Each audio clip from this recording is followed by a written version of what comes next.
दोस्तों इस वीडियो में हम लोग पॉलिटी के टॉप 25 क्वेश्चन को देखने वाले हैं और यहाँ से हर एक बार हर एक एग्जाम में क्वेश्चन पूछा जाता है, इसलिए बड़े ध्यान से देख लेना और हो सके तो नोट जरूर कर लेना। ठीक है, आइए पहले प्रश्न के साथ हम लोग शुरुआत करते हैं। देखिए पहला प्रश्न है आपके सामने, संविधान सभा की पहली बैठक कब हुई थी? 9 दिसंबर 1946 ईस्वी आपको ध्यान में रखना है। अगर इसका अध्यक्ष पूछ ले कौन था तो डॉक्टर सच्चिदानंद सिन्हा, ये अस्थायी अध्यक्ष थे। ठीक है ना, अस्थायी अध्यक्ष कौन थे? डॉक्टर राजेंद्र प्रसाद। डॉक्टर राजेंद्र प्रसाद आपको ध्यान में रखना है। अस्थायी अध्यक्ष कब बनाए गए थे? 3 दिन बाद, यानी 12 दिसंबर को जो बैठक हुआ था उसमें बनाए गए थे डॉक्टर राजेंद्र प्रसाद अस्थायी अध्यक्ष। ये चीज आपको ध्यान में रखना है। अगला क्वेश्चन देखिए, अगला क्वेश्चन आपके सामने है कि आंध्र प्रदेश राज्य का गठन किस वर्ष किया गया था? तो अगर वर्ष पूछे तो 1953 आपको ध्यान में रखना। एग्जैक्ट डेट अगर पूछ ले तो 1 अक्टूबर 1953 ध्यान में रखना है। और एक चीज आपको ध्यान में रखना है कि आंध्र प्रदेश जो है पहला राज्य भारत का जिसका गठन भाषा के आधार पर हुआ है। ठीक है, तेलुगु भाषी क्षेत्र को अलग किया गया था किससे? मद्रास प्रेसिडेंसी से। ये आपको ध्यान में रखना है। और इसको पूर्ण राज्य कब घोषित किया गया? 1 नवंबर 1956 को। किसके तहत? राज्य पुनर्गठन अधिनियम 1956 के द्वारा। ठीक है ना, ये चीज भी आपको ध्यान में रखना है। चलिए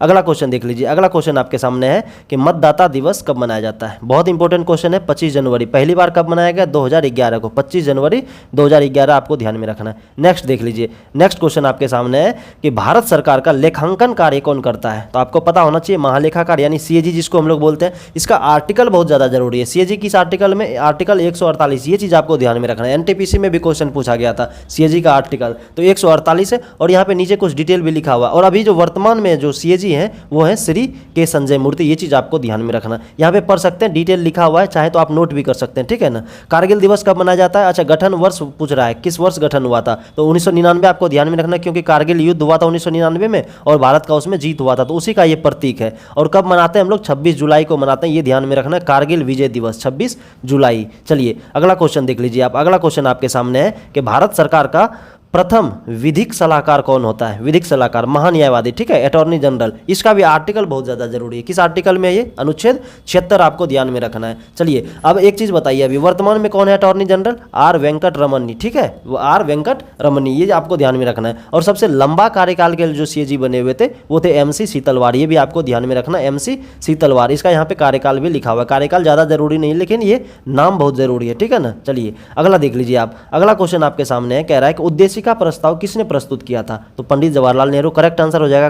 कब किया गया था? 13 दिसंबर 1946 ईस्वी को संविधान सभा में पेश किया गया। और इसको अपनाया कब गया? 22 जनवरी 1947 को। एक एक चीज आपको ध्यान में रखना है। चलिए नेक्स्ट आप देख लीजिए। यहाँ पे नेक्स्ट क्वेश्चन आपके सामने है कि प्रधानमंत्री के कर्तव्यों का उल्लेख किस अनुच्छेद में है? अनुच्छेद 78 आपको ध्यान में रखना है। चलिए नेक्स्ट देख लीजिए आप। नेक्स्ट कह रहा है कि भारत में संविधान सभा के निर्माण का आधार क्या था? कैबिनेट मिशन योजना 1946 आपको ध्यान में रखना है। और ये मिशन कब आया था? भारत 24 मार्च 1946 को भारत पहुंचा था। और इसमें 3 कैबिनेट मंत्री थे। कौन कौन थे? एक तो आपको लॉर्ड पैंथिक लॉरेंस याद रखना है, और स्टेफर्ड क्रिप्स, और दूसरा अलेक्जेंडर। ये तीनों नाम आपको पता होना चाहिए, यहां से क्वेश्चन पूछा जाता है। चलिए अगला देख लीजिए आप। अगला कह रहा है आपके सामने, प्रस्तावना में भारत शब्द कितनी बार उल्लेख हुआ है? भारत शब्द का उल्लेख कितना बार हुआ है? सिर्फ 2 बार हुआ है। एकदम फैक्चुअल डाटा, ये चीज आपको रट लेना है। अगला क्वेश्चन देख लीजिए कि प्रारूप समिति का गठन कब किया गया था? तो 29 अगस्त 1947 ईस्वी को। और इसके अध्यक्ष कौन थे? डॉक्टर भीमराव अम्बेडकर। ये भी आपको ध्यान में रखना है। चलिए अगला देख लीजिए आप। संविधान में भारत को क्या कहा गया है? राज्यों का संघ। ये क्वेश्चन कई बार पूछा गया रेलवे में। राज्यों का संघ आपको ध्यान में रखना है। ठीक है। चलिए अगला देखिए, भारत के संविधान को लागू कब किया गया? 26 जनवरी 1950 को। अच्छा, कब अपनाया गया था? 26 नवंबर 1949। ये भी आपको ध्यान में रखना है। 26 नवंबर 1949 को अपनाया गया। और लागू कब किया गया? 26 जनवरी 1950 को। चलिए अगला देख लीजिए आप। संपत्ति का अधिकार मौलिक अधिकार के रूप में किस संशोधन के द्वारा समाप्त किया गया? देखिए संशोधन से क्वेश्चन बार बार पूछा जाता है, चाहे वो एसएससी का एग्जाम हो, रेलवे का, या फिर कोई भी स्टेट का एग्जाम हो, वहां क्वेश्चन पूछा ही जाता है। संपत्ति का अधिकार पूछा गया है कि मौलिक अधिकार से हटाकर ये किस संशोधन के द्वारा हटाया गया? 44वें संविधान संशोधन 1978 में जो हुआ था, 44वां संविधान संशोधन, इसी के द्वारा इसको हटा दिया गया था। ये पहले मौलिक अधिकार था, लेकिन इसको हटा के क्या बना दिया? लीगल अधिकार, कानूनी अधिकार बना दिया गया। ठीक है, 300A में दे दिया गया इसको। पहले कहाँ था? पहले 31 में था। ठीक है, अब कहाँ दे दिया गया? 300 के ए में, आर्टिकल 300A में कानूनी अधिकार यानी लीगल अधिकार इसको बना दिया गया। चलिए नेक्स्ट देखिए क्या कह रहा है। मुस्लिम हेतु पृथक यानी अलग अलग निर्वाचन प्रणाली लागू की गई। किसके द्वारा? मार्ले मिंटो सुधार के द्वारा। ठीक है ना। अब आपको बताना कमेंट बॉक्स में किस वर्ष ये किया गया था, ईस्वी बताना है आपको, ईयर। ठीक है ना, कमेंट बॉक्स में जरूर बताना।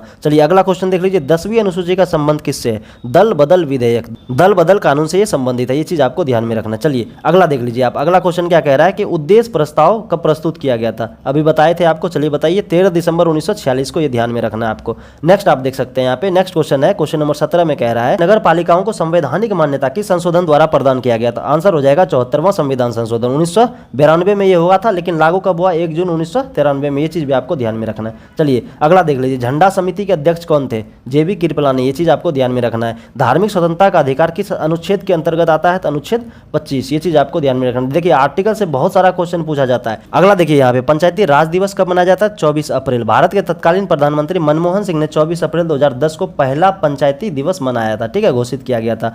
अगला क्वेश्चन देखिए, भारत के संविधान को अंगीकृत करने की तिथि क्या है? 26 नवंबर 1949 ईस्वी। अब लागू कब किया गया था? 26 जनवरी 1950। यहाँ पे देखिए सब कुछ डिटेल में दिया हुआ है। और अस्थायी अध्यक्ष कौन थे? सच्चिदानंद सिन्हा। अस्थायी अध्यक्ष डॉक्टर राजेंद्र प्रसाद। प्रारूप समिति के अध्यक्ष भीमराव अंबेडकर। संवैधानिक सलाहकार कौन थे? BN राव। यहाँ से क्वेश्चन बनता है, इसका आप स्क्रीनशॉट ले लीजिए और एकदम जहन में बिठा लीजिएगा, याद कर लीजिएगा। यहाँ से हर बार क्वेश्चन बनता है। नेक्स्ट आप क्वेश्चन यहाँ पे देख सकते हैं, क्वेश्चन नंबर 22 पे आ गए हम लोग। देखिए क्या कह रहा है, देश के एकमात्र निर्विरोध राष्ट्रपति कौन चुने गए थे? तो ये नीलम संजीवा रेड्डी हैं, ठीक है। आंध्र प्रदेश के मुख्यमंत्री भी रह चुके थे ये, ठीक है ना। ये चीज़ आपको ध्यान में रखना है। अगला देखिए, अगला आपके सामने एक प्रारूप समिति को कब पारित किया गया? तो 23 फरवरी 1948 आपको ध्यान में रखना। और प्रारूप समिति का गठन 29 अगस्त 1947। अध्यक्ष कौन थे? डॉक्टर भीमराव अंबेडकर। ये चीज़ आपको ध्यान में रखना है। अगला देखिए, पॉकेट वीटो, JB वीटो का इस्तेमाल किस राष्ट्रपति ने किया था? ज्ञानी जैल सिंह। ये अकेला थे, इसलिए बहुत ज़्यादा इंपॉर्टेंट है, इसको आपको ध्यान में रखना। ज्ञानी जैल सिंह, पॉकेट वीटो का इस्तेमाल इन्होंने किया था। कब किया था? 1986 ईस्वी में। और किसके लिए किया गया था? पोस्ट ऑफिस बिल जो होता है, पोस्ट ऑफिस बिल को अमेंड किया जा रहा था, तो उसी में इन्होंने इसका यूज किया था, पॉकेट वीटो का। अगला आप देख लीजिए, अगला क्वेश्चन है आपके सामने, उद्देश्य प्रस्ताव कब पारित किया गया? रिपीट हो गया क्वेश्चन, 22 जनवरी 1947। ये चीज़ आपको ध्यान में रखना था। दोस्तों ये था आखिरी क्वेश्चन। मुझे उम्मीद है कि वीडियो आपको अच्छा लगा होगा। वीडियो को लाइक जरूर कर देना। मिलेंगे फिर अगले वीडियो में।